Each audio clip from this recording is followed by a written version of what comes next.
মহাত্মা গৌতম বুদ্ধ বলেছেন, আমরা যা চিন্তা করি আমরা তাই।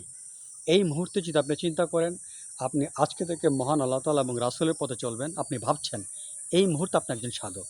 আপনি ঘরে বসে যে চিন্তা করেন আপনি কাউকে ক্ষতি করবেন, কারো টাকা মেরে দেবেন, এই পর্যায়ে কিন্তু আপনি একজন দুষ্কৃতিকারী ব্যক্তিতে পরিণত হয়ে গেলেন।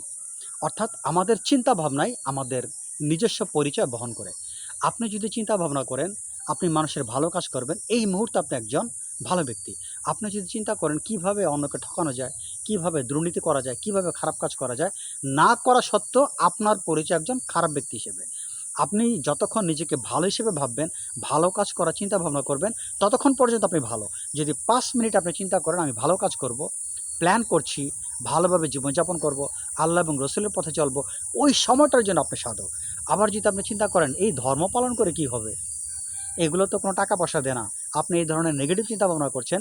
এই ৫ মিনিট এগুলো চিন্তা করলেন, এই ৫ মিনিটের জন্য আপনি একজন দুষ্কৃতিকারী ব্যক্তি। তার মানে আমাদের মেন্টালিটি আমাদের আসল পরিচয় বহন করে। আশা করি মোটিভেশনাল স্পিচটি বুঝতে পেরেছেন।